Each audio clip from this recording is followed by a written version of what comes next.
სალამი მეგობრებო, დღეს გავაგრძელებთ მეოთხე ნაბიჯს სექსუალურ ინვენტარიზაციას და ეს იქნება სექსუალური ქცევების გადახედვა, როგორი იყო ჩემი სექსუალური ქცევა, შეხედულება წარმოდგენების სექსზე და სექსუალურ აქტივობაზე, რამაც ზიანი გამოიწვია საკუთარ თავშიც და სხვა ადამიანებშიც, რა მაზიანებდა, რა იყო არასწორი შეხედულება.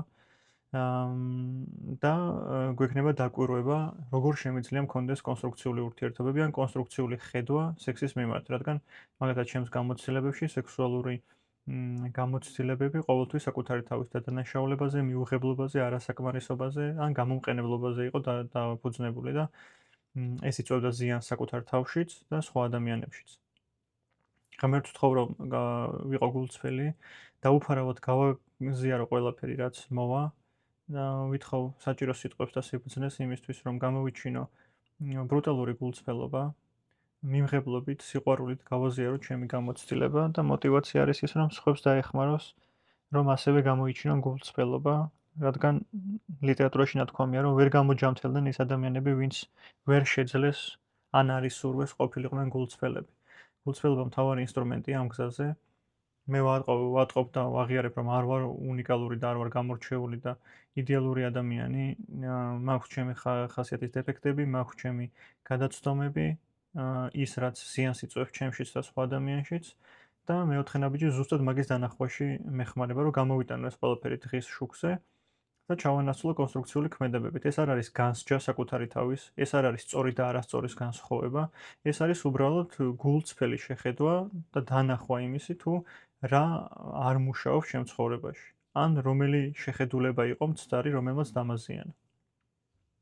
ეს არ იქნება სექსუალური განხილვა, რომელიც გაარჩევს როგორი სექსი ჯობია, ან როგორი პოზა ჯობია, ან როგორი შეხედულება ჯობია, ან ვისთან როგორ უნდა კონდეს სექსი. ეს იქნება ჩემი პირადი მორალური აღწერა და ყველა ადამიანი, ვინც ამას მოусმენს, თავის თავზე ჩაატაროს გულწრფელი მორალური აღწერა და ამ ვიდეოს მოსმენა არ იქნება დამხმარე, თუ ადამიანი მოусმენს, ცალკე მჯდარი ადამიანი, ვინც მეორე ადამიანის ცხოვრებას უსმენს. არამედ ამას როცა ისმენ, წარმოიდგინე, რომ შენს ცხოვრებას ისმენ, გადაიტანე შენს ცხოვრებაში, აიღე ის, რაც მოგწონს, დანარჩენი დატოვე და შესაბამისი კითხვები დაუსვი საკუთარ თავს, რომ შენთან როგორ ხდება რა, შენ როგორ შეგიძლია რომ ეს მასალა, რასაც მოისმენ, საკუთარ თავზე გადაიტანო და შენს ცხოვრებაში რა არის, რაც არ მუშაობს და რომელი შეხედულებებია, რომელსაც შეგიძლია კითხვის ნიშანი დაუსვა, რომ შეიძლება ეს დამაზიანებელი იყოს ჩემთვის ან სხვა ადამიანისთვის.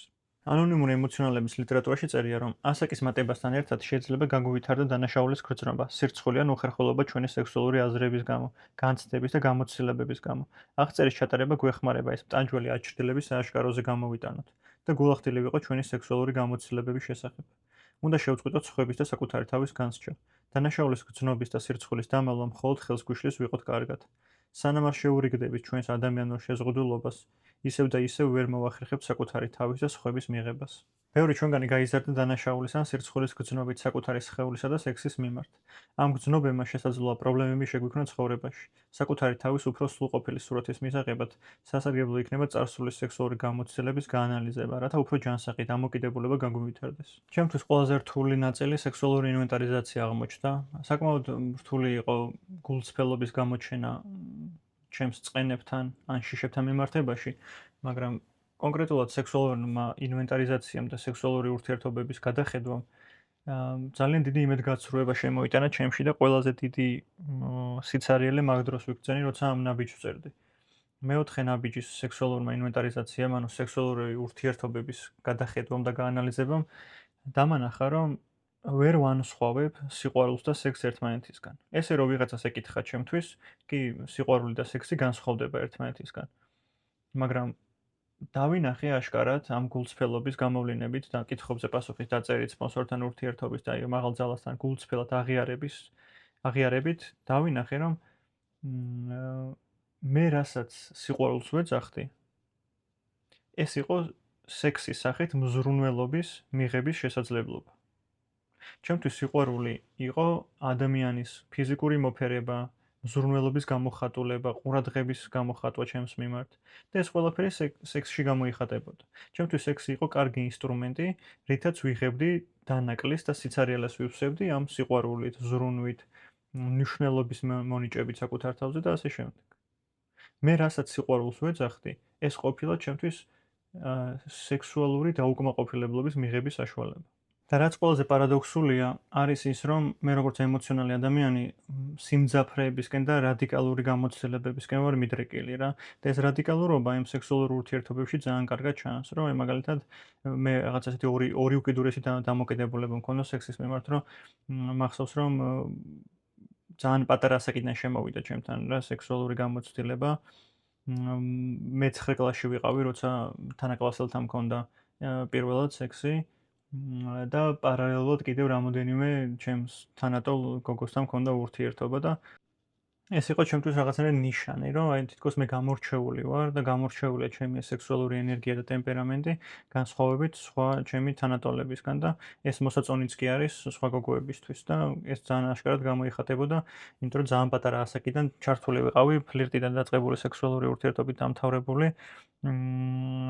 აი ეს გამოცდილებები ძალიან ხშირი იყო ჩემ ცხოვრებაში და თითქოს აი სუის განცდა მქონდა, რომ ადამიანები ვერ ხედავენ სექსს ისე როგორც მე ვხედავ და ეს ჩემთვის იყო რაღაც მთავარი ცხოვრების აზრი და შეხედულება და წყარო, რომ აი ამაშია მთელი ხელოვნება და ამას როგორც ხელოვნებას ეგრე უყურებდი და ეს ერთი უკიდურესობა და მეორე უკიდურესობა და პარადოქსი იყო ის, რომ თან ახლდა ყოველთვის დანაშაულის შეგრძნება რა, აი გამუდმებით ყოველთვის, როცა საკუთარ თავთან დავრჩებოდი ხოლმე, ნებისმიერი ჩემი სექსუალური აქტიურობა და ურთიერთობები ნებისმიერი სახის სავსეა დანაშაულის შეგრძნებით რა, აი გამუდმებით სიცარიელეს გრძნობ, გამუდმებით დანაშაული შეგრძნება მაქვს, გამუდმებით რა თმინდოდა დამოკიდებულება იყო, მაგრამ აი მომენტში, როცა უშუალოდ წინა ეტაპი არის, ან უშუალოდ სექსუალური ურთიერთობის გამოცდილება არის, იქ თითქოს რაღაცნაირად აი ღმერთივით გრძნობ თავს, მაგრამ როგორც კი სრულდება, მეც ეგრევე დანაშაულის გრძნობა, თვითგვემა, სასოწარკვეთა მეწყება და აი ამ სიმძაფრეების ცვალებადობა თითქოს ჩემთვის იყო რაღაცნაირი ამას ვეძახდი სიცოცხლეს რა.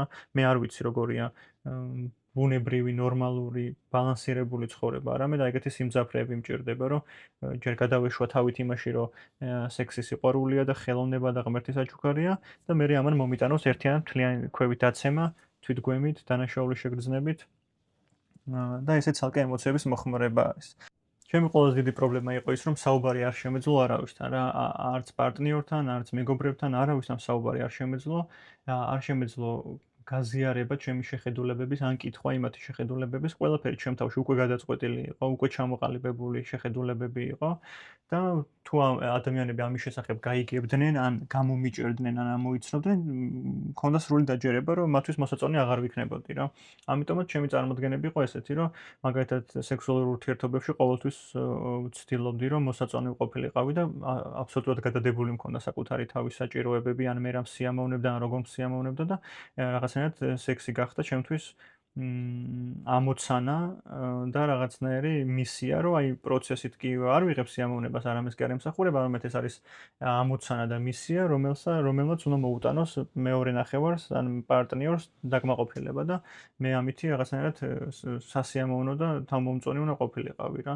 და იმ პროცესში აბსოლუტურად დაკარგული მქონდა ჩემი შეგრძნებები, ფიქრებით ვიყავი სულ იმას რა ესიამოვნებოდა და რაღაცნაირად სულ ემსახურებოდა რაღაცნაირად მისიის შესრულებას რა, რომ აი მისთვის უნდა ყოფილიყავი მოსაწონი, რაც აბსოლუტურად ყველა ჯერზე დიდ განცალკევებას იწვევდა საკუთარ თავში. ჩემთვის ასევე ძალიან დიდი დაჯერება იყო ის, რომ მე არ მქონდა უფლება მესაუბრა პარტნიორთან და გამეზიარებინა, იმიტომ რომ მქონდა ძალიან დიდი დანაშაული შეგრძნება და სირცხვილის გრძნობა, იმიტომ რომ ძალიან მალე ვათავებდი საწოლში, ეს იყო ჩემთვის ძალიან დიდი სირცხვილი და მაქვს დაჯერება, რომ თუ ამას ვინმე გაიგებს, იმისთვის მოსაწონი აღარ ვიქნები და ვცდილობდი რაღაც გზებით შემეფერხებინა, გამეწელა, გადამევადებინა, ან შემენიღება და ესეც ცალკე ამოცანად იქცა, რომ მოკლედ თუ სექსი მექნება, ეს სექსი ცალკე ამოცანა არის ის, რომ ერთი რომ მთლიანად მას უნდა ვასიამოვნო და მეორე ამოცანა არის ის, რომ ამ ადამიანმა ვერ უნდა შეამჩნიოს, ან ვერ უნდა გაიგოს, რომ მე მჭირს ის, რომ ძალიან მალე ვათავებ და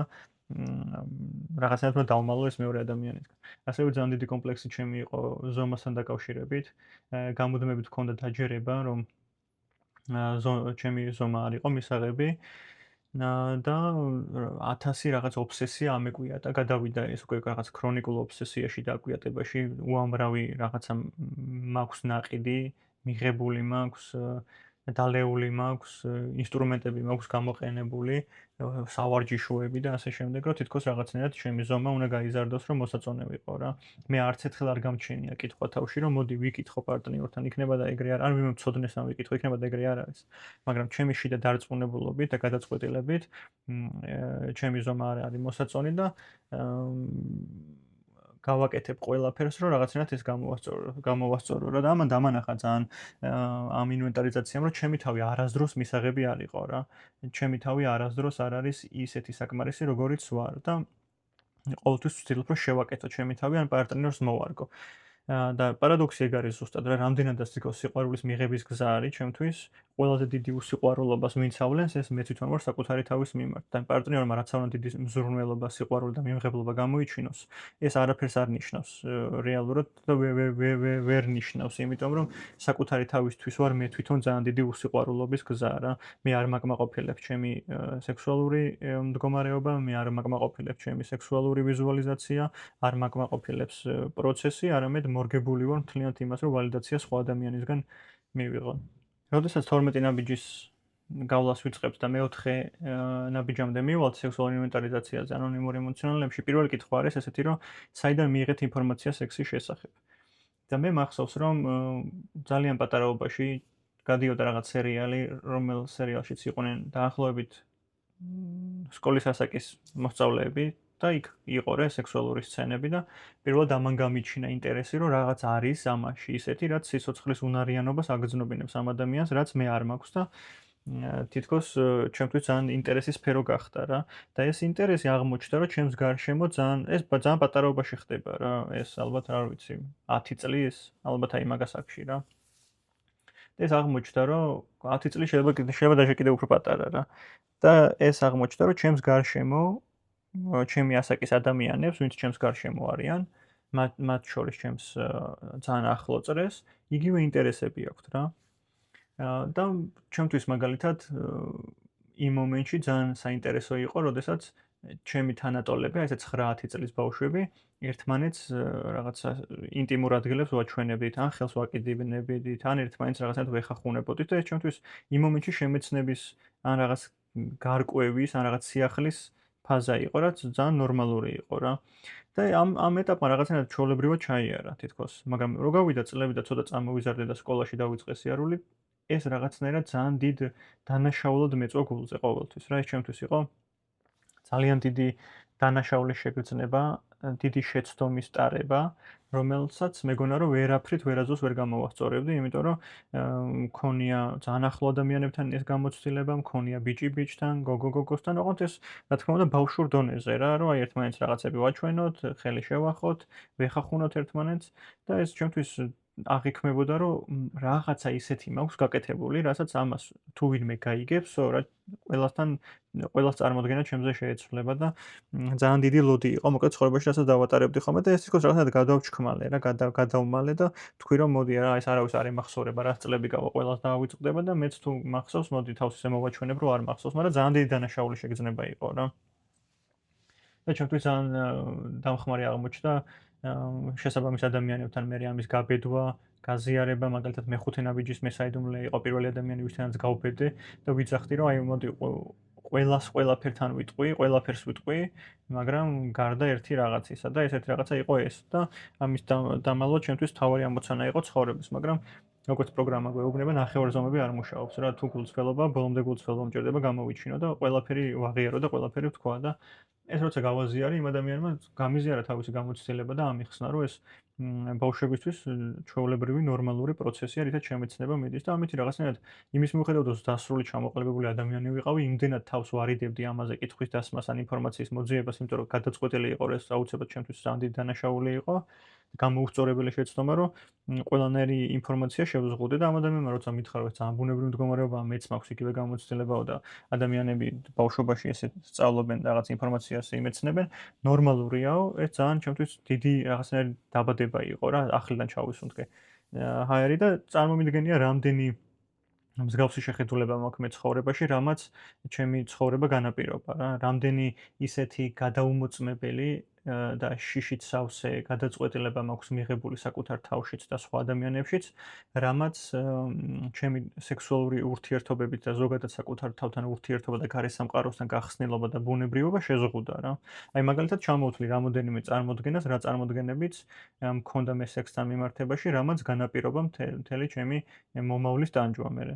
ამან გამოიწვია ის, რომ მივედი ძალიან დიდ დამოკიდებულებამდე, სექსი გახდა ჩემთვის დამოკიდებულების გამოვლინება, აკვიატება, ობსესია, რამაც გამიჩინა ესეთი დაჯერება, რომ მე თუ მინდა, რომ ვიყო მისაღები პარტნიორისთვის, არ ვათავებდე მალე, ჩემი ზომები უფრო დამაკმაყოფილებელი იყოს და ჩემი სექსის ხარისხი დამაკმაყოფილებელი იყოს, ის გამოცდილებები არ არის საჭირო, რაც მე მაქვს, არამედ უფრო მრავალფეროვანი გამოცდილებები მჭირდება და ამ გამოცდილებებით ზებნა დავიწყე და ეს გადაიზარდა იმაში, რომ თითქოს მე დაჯერება მქონდა, რომ პარტნიორი ვინც მყავს, იმ პარტნიორთან მე არასდროს არ მივცემდი საკუთარ თავს იმის უფლებას, რომ ან ურთიერთობა დამესრულებინა, ან მეღალატა, ან ასე შემდეგ და გადავწყვიტე ესეთი რაღაცა, რომ თუ სექს მუშაკებთან ვივლი, არ იქნება ეს ღალატი და მეც ჩემთვის რაღაცნაირად თითქოს იქნება კარგი გამოსავალი, რომ რაღაცი გამოცდილებები მივიღო და ეს რა თქმა უნდა მე როგორც დამოკიდებული ადამიანი და ეს წინა ჩანაწერებშიც ვთქვი, რომ დამოკიდებულება ბევრნაირად გამომივლინდა, მათ შორის ნარკოტიკით, ალკოჰოლით,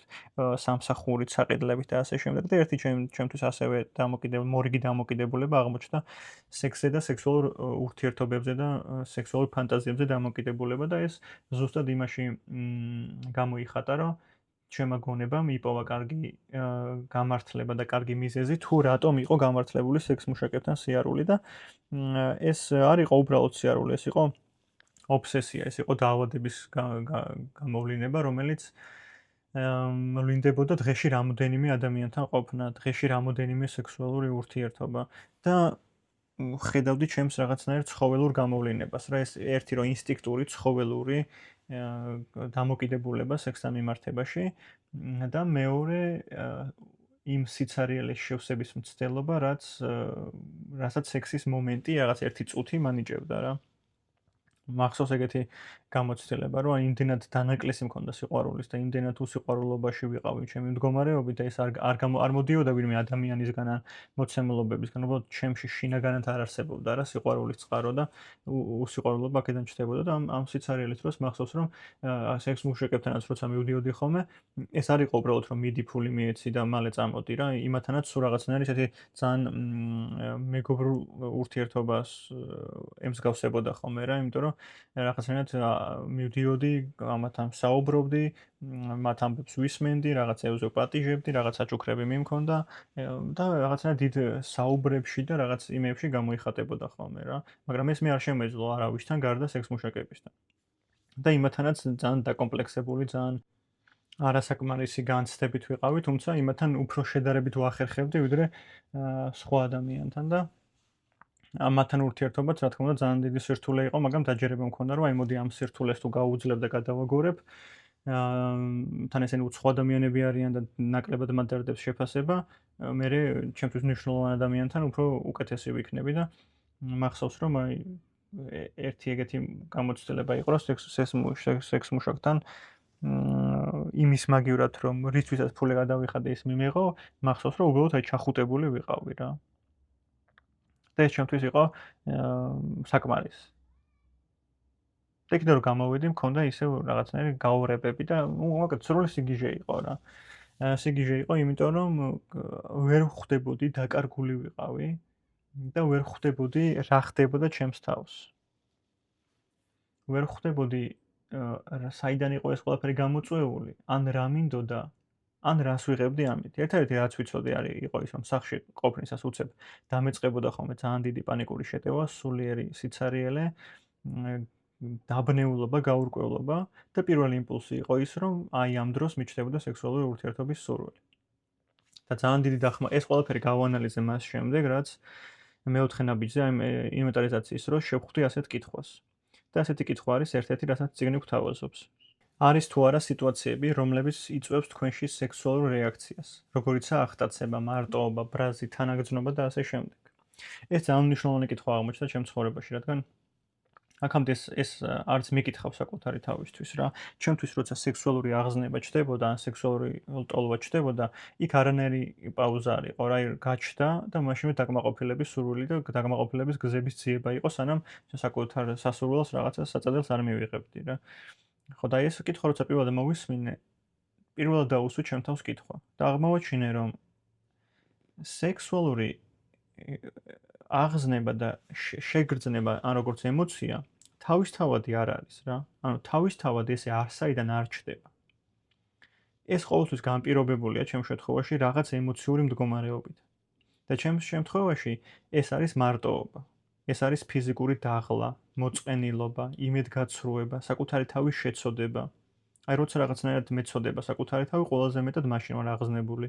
როცა მარტოდ უგრძნობ და მარტო სულად ვუძნობ თავს, მაშინ ვარ ყველაზე მეტად აღზნებული. ფიზიკური დაღლილობის დროს, ნაბახუსების დროს, გამოუძინებელის დროს, ძალიან დაღლილის დროს. აი ამ დროს მიჩნდება სექსუალური ლტოლვა, როცა ვიღაცისგან შეცოდება მჭირდება, თანაგრძნობა მჭირდება. ან როცა გაბრაზებული ვარ, ან როცა მრისხანე ვარ, მაგ დროს მიჩნდება სექსის სურვილი. და ეს იყო ძალიან დიდი აღმოჩენა, რომ თურმე ჩემი ემოციები იწვევს ამ სექსუალურ ლტოლვას. და მე ჩემ თავს ვკითხე რა, რომ არის როდესმე ისეთი მდგომარეობა, როდესაც სექსის სურვილი თავისთავად ჩნდება, აი არსაიდან, უბრალოდ ბუნებრივად აი ესე სექსის სურვილი გაჩნდა. და ჩემი პირადი გამოცდილება არ არის ის, რომ თავისთავადი იყოს სექსუალური ურთიერთობის სურვილი. ყოველთვის ჩემი რაღაც ფიზიკური ან ემოციური მდგომარეობიდან მოდის. და ამისთვის ძალიან დამხმარია, რომ ჩემ თავს ვკითხო რა, რომ მე მაქვს შესაძლებლობა პირველ რიგში იმისი, რომ დავაფიქსირო, რომ აი ახლა აღზნებულობა მაქვს. აი ახლა სურვილი გაჩნდა. თუ ცხოველური ინსტინქტური გამოვლინება მჭირს, რომ აი გაჩნდა დავიკმაყოფილე. მით უმეტეს თუ ცოლი მყავს, პარტნიორი მყავს, შეყვარებული მყავს. თითქოს გვერდიგვერდ ვწევართ, გაჩნდა იმპულსი, იმას თანას იმპულსი ვიგრძენი და უცებ გადავიდით პროცესში. მაგრამ მე შემიძლია და მაქვს უნარი საკუთარ თავთან, რომ პირველი დავაფიქსირო, რომ ეს სექსუალური უნება შემოვიდა და ამ დროს ვკითხო საკუთარ თავს, რომ რამ გამოიწვია ეს? რა ემოციურმა მდგომარეობამ, ამ რა ფიზიკურმა მდგომარეობამ? და ძალიან საინტერესო დაკვირვებების გაკეთება შეიძლება რა. ჩემთვის ძალიან დიდი დახმარება იყო იმის აღმოჩენა, რომ სექსუალური მე როგორც ამას ნიჭს და ღმერთისგან ბოძებულ შესაძლებლობას ვეძახდი, ესე კი არ არის, არამედ რაღაცა იწვევს ამას რა, რაღაცა იმ ემოციური მდგომარეობა და სხეულებრივი მდგომარეობა და ამ სექსუალურმა ინვენტარიზაციის კითხვებმა დამანახა, რომ მთელი ეს ჩემი სექსუალური ცხოვრების გამოცდილებები ყოფილა უყურადღებობა ჩემი ემოციური მდგომარეობის და ფიზიკური მდგომარეობის, რასაც ქვია დაავადება. აი, ჩემში არსებობს რაღაც დაავადება, რომლის მიმართაც უყურადღებობა იწვევს არაკონსტრუქციულ სექსუალურ ურთიერთობებს, არაკონსტრუქციულ სექსუალურ გამოვლინებებს, რაც მეც მაზიანებს და სხვა ადამიანებს. და ასევე ძალიან კარგი საშუალება აღმოჩნდა იმ ემოციებთან გამკლავებისთვის, რა ემოციებისთან გამკლავებაც არ ვიცი მე როგორ უნდა რა. ბავშვობაში მახსოვს, როდესაც გაჩნდა პირველი ჩემთვის ლტოლვა, სექსუალური აღზნება, ძალიან პატარა ასაკში. მახსოვს, რომ მაშინ ჩემს ოჯახში არ იყო ჰარმონიული ურთიერთობები რა. მახსოვს, რომ ხშირად მშობლები ჩხუბობდნენ, ან ჩვენ გვეჩხუბებდნენ, ან ჩვენ დედმამიშვილები ერთმანეთში ჩხუბობდით და ჩემთვის რაღაცნაირად კარგი გზა აღმოჩნდა მასტურბაცია, როდესაც თავს დაჭიმულობაში, საფრთხეში გრძნობდი. ჩემთვის აღმოჩნდა კარგი გაქცევის საშუალება რა. ანუ მე ვერ ვიტყვი რომ ჩემს ოჯახში იმ დროს მართლა ეგრე იყო, ის ჩემი აღქმით ეგრე იყო. თორემ მე იმ მომენტში რა იყო და როგორი იყო და რამდენად კონსტრუქციული სიტუაცია იყო, რამდენად სიბრაზე იყო, ეს მე არ ვიცი. ყველაფერი ჩემი აღქმიდან გამომდინარე არის. ყოველ შემთხვევაში მე ესე აღვიქვამდი. და რახან ესე აღვიქვამდი და ამ დროს შემოვიდა კიდევაც ჩემ ცხოვრებაში რაღაც პატარ-პატარა ინფორმაციები სექსთან მიმართებაში და რადგან ძალიან პატარა ვიყავი და დავიწყე მასტურბაციით, ეს მასტურბაცია ჩემში იწვევდა გაბუჟებას, გაბრუებას, აი რაღაცნაირად ტანში გამაჟრჟოლებდა ხოლმე, გამაბრუებდა ხოლმე და ერთი წუთის განმავლობაში სანამ დავლაგდებოდი, მახსოვს რომ ეს გაბრუებულ მდგომარეობაში ვიყავ. და ეს გაბრუებული მდგომარეობა ჩემთვის მოსაწონი აღმოჩნდა, იმიტომ რომ ამ გაბრუებულ მდგომარეობაში აღარ იყო სივრცე წყენისთვის, ბრაზისთვის, შიშისთვის, უსაფრთხოდ რომ არ გძნობდი თავს, მაგის აღქმისთვის შესაძლებლობა აღარ მქონია, იმიტომ რომ აი გაბრუებული, გაბუჟებული, თაბრუს ხვევის მდგომარეობაში 1-2 წუთი ვიყავი ხოლმე. და ეს იმდენად კარგი გზა აღმოჩნდა, რომ დღეში რამდენჯერმე მიმართავდი ამ გზას, რა 6 ჯერ, 7 ჯერ, 8 ჯერ. რამაც რა თქმა უნდა გამოიწვია ჩემში მასტურბაციაზე დამოკიდებულება. და ძალიან ბევრი წლის განმავლობაში ბავშვობიდან თინეიჯერობამდე და დასრულობამდე და საკმაოდ დიდ ასაკობამდე დამოკიდებული ვიყავი მასტურბაციაზე და შესაბამისად პორნოგრაფიაზე. მახსოვს რომ ნებისმიერ საშუალებას როგორც კი ვიპოვიდი რომ ტელეფონი ხელში ჩამეგდო ტუალეტში ჩავკეტილიყავი კლასიდან გავყარულიყავი ან ასე შემდეგ ვიყავი დაკავებული ამ პორნოგრაფიის ყურებით, მასტურბაციით, გოგოებთან ფლირტით, გოგოების მანიპულაციით რომ მათ სურათები გამოეგზავნათ ჩემთვის და ასე შემდეგ. რომ აი ეს ექშენის მდგომარეობა რაც აი ამ გაბრუებამდე მიმიყვანდა რაც უფრო ექშენი იყო, მით უფრო დიდი გაბრუება მქონდა და ეს დიდი გაბრუება უფრო მეტი საშუალება იყო, რომ დიდხანს გავქცევდი ამ გრძნობას და მე დღეს ხვდები რატომაც ვიყავი ნარკოტიკზე და ალკოჰოლზე დამოკიდებული, იმიტომ რომ თუ მასტურბაცია და სექსი წუთები გრძელდებოდა, გაბუჟება, გაბრუების მდგომარეობა, ჩემთვის შემდეგ ალკოჰოლი და ნარკოტიკი უფრო ხანგრძლივი გაბუჟება, გაბრუების მდგომარეობა აღმოჩნდა და შესაბამისად მე იქითკენ უფრო გადავერთე. ნარკოტიკებმა და ალკოჰოლმა ჩემში გამოიწვია ის, რომ საყვარელ ადამიანთან ან პარტნიორთან ან მეგობართან აღარ მქონდა სექსუალური შესაძლებლობები, რა თითქოს ჩემი კომპლექსიდან გამომდინარე, რომ იმის მიუხედავად რომ ვიცი რომ ჩემთვის სექსი არის სასიცოცხლოდ მნიშვნელოვანი, იმიტომ რომ მხოლოდ მაგ დროს გავურბივარ იმ ტკივილს, რა ტკივილსაც სახელსაც კი ვერ ვარქმევ და არც კი ვაზიარებ ვინმესთან რომ რჩევა მივიღო, ან გამოცდილება მოვისმინო, არამედ საკუთარ თავში ვიკლავ და ვიცახი რომ აი ეს ტკივილია უბრალოდ გადაღლილობის ან რაღაცის შედეგია, მალე გაივლის და ეს სექსი მგონია რაღაც დიდი ჯილდო და ამავდროულად ეს სექსი ჩემში იწვევს ძალიან დიდ კომპლექსს, მიუღებლობა საკუთარი თავის მიმართ და შიშს, რომ საკუთარი პარტნიორი ვერ მიმიღებს ისედაც როგორიც ვარ. და იქიდან გამომდინარე, რომ წერალ ვთქვი, რომ ჩემთვის ძალიან დიდი კომპლექსი იყო, რომ მალე ვათავებ, ზომები არ მომწონს, ან ის პროცესი, რა პროცესის მაქვს სექსის დროს, არ არის დამაკმაყოფილებელი ჩემი პარტნიორისთვის და არ ვარ მისთვის მოსაწონი, ვერ ვანიჭებ სიამოვნებას. და რაღაცა უნდა შევცვალო რა და ნარკოტიკები კარგი გზა აღმოჩნდა რომ თქოს რაღაცები გავახანგრძლივო, მაგრამ იმის მაგივრად რომ მიმხვდარიყავი მაშინ რომ პირიქით უარეს ვაკეთებდი, მე მეგონა რომ უფრო დადებითი შედეგები ექნებოდა, რამაც საბოლოო ჯამში გამოიწვია ის რომ საერთოდ სექსუალურ უნარობამდე მივედი, ახალგაზრდა ბიჭი, რა ვიცი 25-26 წლის ბიჭი, აბსოლუტურ უნარობამდე მივედი სექსუალურ ნაწილში. პირიქით ყველა სექსის მცდელობა უზარმაზარ შიშს იწვევდა, ყველანაირად ვცდილობ რომ თავი ამერიდებინა, ასევე ერთ-ერთი კარგი არიდება აღმოჩნდა ბევრი დალევა, ნარკოტიკი და მე თქმა რომ აი ბევრი მაგ დალეული და ნასვამი ვარ ან რაღაცის თრობაში ვარ და არ მაქვს შესაძლებლობა სახში არ მისვლა და მოკლედ მიზეზების მოგონება რომ სექსუალური ურთიერთობისთვის თავი ამერიდებინა. ეს ყველაფერი ასევე გადაიზარდა ფსიქოსომატურ საკითხში, რა ნაწილშიც დამეწყო სექსუალური გზით გადამდები დაავადებები, მაგალითად სოკოვანი გამოვლინება, რომელიც არ მაძლევდა საშუალებას, რომ იმ მომენტში სექსი მქონოდა და თითქოს დღეს ხვდები, რომ ეგეთი განცდა მაქვს, რომ სხეულმა ემოციური განწყობა სხეულზე გადავიდა და ეს სხეულმა ეგრე გამოხატარა, რომ იმდენად დამანგრეველი გახდა ჩემს ცხოვრებაში სექსი, რომ რაღაცნაირად სხეულმა თვითონ გამოიჩინა სიბრძნე და აიღო საკუთარ თავზე პასუხისმგებლობა, რომ მოდი რაღაცით თავი უნდა დავიცვათ და გამოვლინდა სოკოვან დაავადებაში, რომელიც ფიზიკურად აღარ მაძლევდა მე საშუალებას, რომ სექსუალური ურთიერთობა მქონოდა. ჩემში არსებობს გაუკონტროლებელი ფანტაზიები და ფიქრები, ჩემთვის ძალიან დიდი სტრესი, საკუთარი თავის დადანაშაულება, მიუღებლობა, საკუთარი თავის ზიზღს იწვევდა ის, რომ მაგალითად როცა ლოცულობდი ხოლმე ხატების მიმართ, ძალიან ბევრი ბილწი სცენარები, სურათების სახით, წარმოდგენები, აზრები მქონდა, რომელიც არ მაცლიდა რა თქმა უნდა ლოცვის დასრულებას, საკუთარი თავის დადანაშაულებით წყვიტავდი ხოლმე მე ამ ლოცვას და ამასაც ვერავისთან ვერ ვიძახდი, იმიტომ რომ ძალიან დიდი ცოდვა, როგორც ცოდვა ეგრე ვიღებდი და ჩემთვის ძალიან სტრესული იყო იმის გაფიქრებაც, რომ აი რანაირი ადამიანი ვარ, რომელიც ლოცულობს და ხატებზეც კი ამხელა ბილწი აზრები შემოსდის რა და ეს ამას დამატებული ახლობელ ადამიანებზე, მნიშვნელოვან ადამიანებზე ჩემს ცხოვრებაში თითქოს ყველასთან ვისთანაც ურთიერთობა მქონდა, ყველაზე ფანტაზიები მქონდა რა, რომ აი ქუჩაში გაივლიდა ქალი და თვალს ვერ მოვწყვიტავდი ან მასე რომ ფანტაზიები არ მქონდა, სცენარები არ წარმომედგინა მეგობრებზე, ახლობლებზე. ეს ჩემთვის თითქოს რაღაცნაირად შეპყრობილობად იქცა, რომელზეც აბსოლუტური კონტროლი დავკარგე.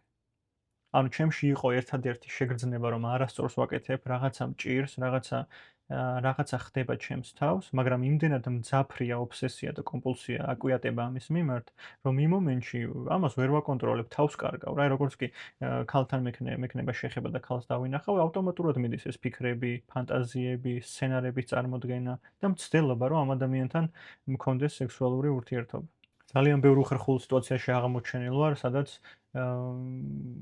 გამოუჭერი ვარ, ესე ვთქვათ, ადამიანს, რომ მასზე მქონია სექსუალური ფიქრი, ფანტაზია, ან მცდელობა, ან ემოციური ძალადობა, ან манипуляция, მქონია ფიზიკური ძალადობის მცდელობა, მოტყუება და ასე შემდეგ.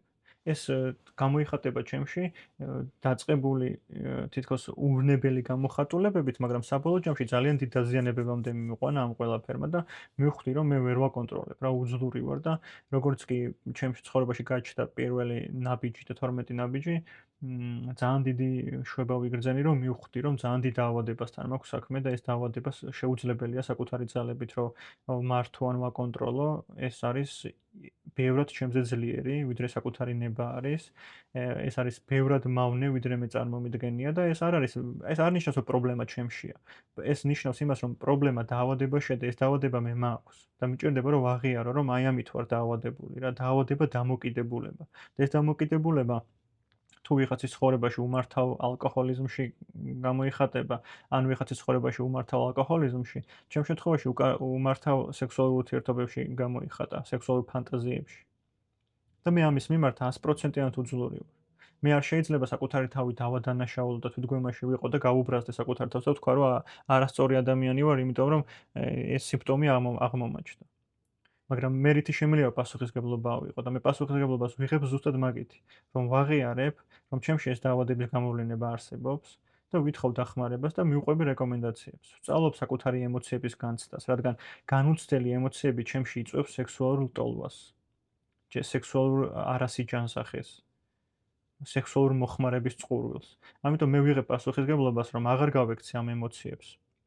აღარ იყოს ჩემი ემოციების სხვისი მოსაგვარებელი, აღარ შევიდე თანადამოკიდებულებაში და სხვისი ემოციები ჩემი გასაცდელი არ გახდეს, სხვის ემოციებზე მე არ ავიღო პასუხისგებლობა. არამედ ვისწავლო მაღალძალასთან ურთიერთობა, ლოცვა, მედიტაცია, ჩემი სხეულის მოსმენა, ემოციების განცდა და მნიშვნელობის არ მინიჭება, ფიქრების შემჩნევა და მნიშვნელობის არ მინიჭება. ყველა რეკომენდაცია, რაც პროგრამაში მეძლევა, სპონსორთან ურთიერთობა და გულწრფელობა, რაც თავრეო ჯგუფებზე ეს ყველაფერი ვაზიარო. მახსოვს რომ მე რო ჯგუფებზე დავიწყე სიარული, ძალიან ბევრი დახმარება მივიღე მათი გულწრფელი გაზიარებების. თუმცა ძალიან იშვიათად თითქმის არავინ არ აზიარებდა ხოლმე სექსთან მიმართებაში და მე მადლიერი ვარ რომ მომეცა შესაძლებლობა რომ ამდგარი იყავი და ჩემი გამოცდილებების გაზიარება დამეწყო სექსუალურ ნაწილში, რადგან სექსუალური უმართავობა ასევე მომაკვდინებელი არის ზუსტად იგივენად როგორც ალკოჰოლიზმი, ნარკოტიკი და ასე შემდეგ. ჩვენ გვჭირდება რომ ამაზე ვისაუბროთ და ჯგუფებზე არიან ადამიანები, ვისაც იგივე განუცდია. შეიძლება არ საუბრობენ, მაგრამ ყველა ადამიანს აქვს მსგავსი თუ არა შედარებით რაღაცნაირი მიახლოვებული გამოცდილებები. და ეს ბუნებრივია, ამაში არ ვარ მე რაღაცნაირად განსხვავებული ადამიანი, ვინც მარტო არის ამ ამბავთან. არამედ არსებობს ეს სიმპტომები და ამ სიმპტომებს ყურადღება ჭირდებათ. ყურადღება იმითი რომ გავეშვა, დავნებდე აღარ მეგონოს რომ საკუთარი ძალებით შემიძლია მოვაგვარო. მე რამდენადჯერაც მეგონა რომ საკუთარი ძალებით შემიძლია ნორმატიული ადამიანი გავხდე, საკუთარი ძალებით ჩავახშო ეს მნება და ასე შემდეგ, იმდენჯერ უარეს რადიკალურობამდე მივედი. ძალიან ბევრი ადამიანის დაზიანებამდე და მათ შორის საკუთარი თავის ფიზიკურ, ემოციურ და სხეულებრივ დაზიანებამდე მივედი. მენტალურ დაზიანებამდე მივედი. და დღეს ვგრძნობ რომ ეს ყველაფერი ჩემი დაავადების გამოხატულება იყო, რომელიც არსად არ წასულა, ეს დაავადება აქ არის. მაგრამ დღეს მე ვიცი როგორ ვიურთიერთო ჩემს ემოციებთან, როგორ ვიურთიერთო ადამიანებთან, სულიერი გამოცდილებები მეძლევა, მაღალძალასთან ურთიერთობა დავიწყე. და ეს მაძლევს საშუალებას, რომ მეტად ცნობიერი გავხდე ჩემი ქმედებების მიმართ, პაუზის აღება შევძლო. და დავსვა კითხვა, ნებისმიერი ლტოლვა როგორც კი გაჩნდება, ეს რამ გამოიწვია? რა ფიზიკურმა თუ ემოციურმა მდგომარეობამ გამოიწვია? და შემიძლია რომ ამ ფიზიკურ და ემოციურ მდგომარეობასთან დავრჩე, განვიცადო, მივცე სივრცე, უსაფრთხო სივრცე საკუთარ თავს სიყვარული და მზრუნველობით, რომ ეს ემოცია განვიცადო. და თუ ეს ემოცია განცდილი არის კონსტრუქციულად და გაშვებული მაქვს ეს აზრები და არ ვანიჭებ დიდ მნიშვნელობას, სექსუალური უნება აღარ არის ეგეთი მნიშვნელოვანი. სექსი ეგეთი მნიშვნელოვანი ჩემ ცხოვრებაში აღარ არის. მე ვერც კი წარმოვიდგენი თუ სექსის გარეშე ცხოვრება შევძლებდი. 1000 მითი მომისმენია, რომ სექსის გარეშე დაავადებები ვრცელდება ორგანიზმში. მე ჯერ ესე კარგად არასდროს არ ყოფილა. არც ემოციურად და არც ფიზიკური ჯანმრთელობით. ვერც კი წარმოვიდგენი თუ სექსის გარეშე საერთოდ ცხოვრება შესაძლებელი იყო. მე არ ვიძახი, რომ ყველა ადამიანმა სექსის გარეშე უნდა იცხოვროს, მაგრამ ჩემი გამოცდილება არის ისეთი, რომ დღეს ხვდები რა არის სიყვარული. დღეს ხვდები რა არის პარტნიორული ჯანსაღი ურთიერთობები. და დღეს ხვდები, რომ ნებისმიერი ჩემთვის სექსუალური ურთიერთობა, აი ამ სიყვარულის და პარტნიორული ურთიერთობების გარეშე არის ჩემი ემოციური მოხმარების წყარო, ინსტინქტური, იმპულსური, ცხოველური გამოვლინება. მინიმუმ ის მაინც მჭირდება ვაღიარო, რომ ხო, მაქვს სექსუალური ურთიერთობა, იმიტომ რომ რაღაც სიცარიელეს ვივსებ. ანუ იმაში მაინც არ ვატყუებ საკუთარ თავს, რომ სექსი ჩემთვის რაღაცნაირი ბუნებრივი მოთხოვნილების დაკმაყოფილება. საიდან მოდის ეს ბუნებრივი მოთხოვნილება? ამაზე შეგვიძლია რომ გულწრფელად დავსვათ კითხვა და უპასუხოთ. საიდან მოვიდა ეს უნება, ეს სიცარიელე, ეს სულიერი სიცარიელე საიდან მოვიდა? და მე ვაწყობ ჩემში რომ ღმერთის ნაკლებობა მჭირს, რწმენის ნაკლებობა მჭირს, ემოციური განუცდელობა მჭირს, აზრებთან ვაიგივებ თავს. ეს ყველაფერი მტანჯველია და ამ ტანჯვისგან გაქცევით ძალიან მაგარი გზა იყო ჩემთვის სექსუალური დაკმაყოფილება, მასტურბაცია, პორნოგრაფია და ასე შემდეგ. აი სიმძაფრეები რა, რაც გადამიყვანდა არარეალურ სამყაროში. ძალიან მნიშვნელოვანი იყო ის სწავლება, რაც პროგრამაში მივიღე, ასევე ჩემი სხეულის პატივისცემასთან დაკავშირებით. მე სექსთან მიმართებაში რამდენად ვაქცევ ჩემს სხეულს, ყურადღებას, ჩემს შეგრძნებებს რამდენად ვცემ პატივს, საკუთარ შეგრძნებებზე რამდენად ვარ ორიენტირებული. მე მახსოვს ჩემი გამოცდილება ისეთი იყო, რომ აბსოლუტურად რაღაცნაირად ბრძოლის ველზე ვიყავი სექსის დროს რა. არც ჩემი შეგრძნებები მადარდებდა, არც ჩემი ფიზიკური სიამოვნება, არ სიამოვნება, ან ემოციები, ან თვითონ სხეული რას ემსახურება.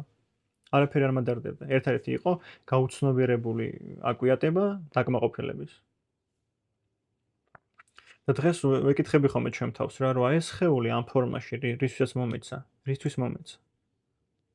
და დღეს ძალიან დიდი სწავლება არის ჩემთვის, ძალიან დიდი დახმარებაა, რომ ამ სამყაროში რასაც აღვქვამ, ვუყურებ, ვეხები, ვისმენ, გემოსუსინჯავ, თუ ყნოსვით აღვქვამ. ადამიანები, ვისთანაც ურთიერთობა მაქვს, ჩემი ოჯახის წევრები, მეგობრები, თანამშრომლები, ადამიანები, მაღალ ძალასთან ურთიერთობა, ხატების წინ დგომა, ლოცვა, მედიტაცია, მასწავლებლებთან ურთიერთობა თუ მოსწავლებთან ურთიერთობა, ხომ ამ სხეულით მაქვს. და ამ სხეულს მე როგორიც ვუფრთხილდები, შესაბამისად მემსახურებ. ხო გვაქვს ეგეთი გამოთქმა რა ქართველებს, რომ კოკაში რაც დგას, ის გადმოედინებს კოკიდანაც, ხო? ხო და ჩემი ურთიერთობები შესაბამისი იყო რა. აი როგორი პატივისცემაც მაქვს ჩემი სხეულის მიმართ, ზუსტად იგივენაირი დამოკიდებულებები მხვდება ცხოვრების ყველა სფეროში. და დღეს ხვდები, რომ ამ კოკიდან სასარგებლო ვერაფერი ვერ გადმოვა, თუ მე არაფერი ჩამისხავს სასარგებლო. მე მჭირდება გულწრფელად ვაღიარო, რომ ჩემი სექსუალური ურთიერთობები ჩემს ფიზიკურ დაზიანებას იწვევს, ინფორმაციულ დაზიანებას იწვევს, ენერგეტიკულ დაზიანებას იწვევს, ემოციურ დაზიანებას იწვევს. და შესაბამისად მსგავსი რაღაცების მივლინდება მე ჩემ ფიზიკურ დაავადებებშიც. სხეულთან განცალკევება, მოულელობა, ოთახის დაულაგებლობა, ფიზიკური დაულაგებლობა, ნივთების უპატივცემულობა, ხელის მოუქნელობა. მე დამეწყო მაგალითად ფიზიკურად იმდენად უპატივცემულობა მქონდა გამოჩენილი საკუთარი სხეულის მიმართ, რომ ბოლოს ხელის კანკალამდე მივედი, ენა მებმეოდა, სიტყვებს ვერ გამოვთქვამდი წესიერად, ძალიან ჩქარად ვლაპარაკობდი. და ვატყობ, რომ მე ვერ ხვდები იმას, რომ ეს სხეული უბრალოდ სხეული არ არის.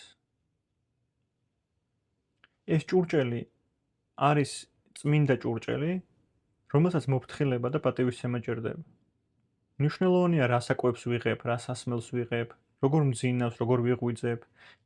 იმ ოთახში რომ ოთახში სამხელად დროს ვატარებ რა, როგორ მაქვს მოწყობილი. რა საუბრებს ვასმენინებ. რა მე თორ რას ვსაუბრობ, რა ამოდის ჩემი პირიდან, ან ჩემ პირში რა შედის.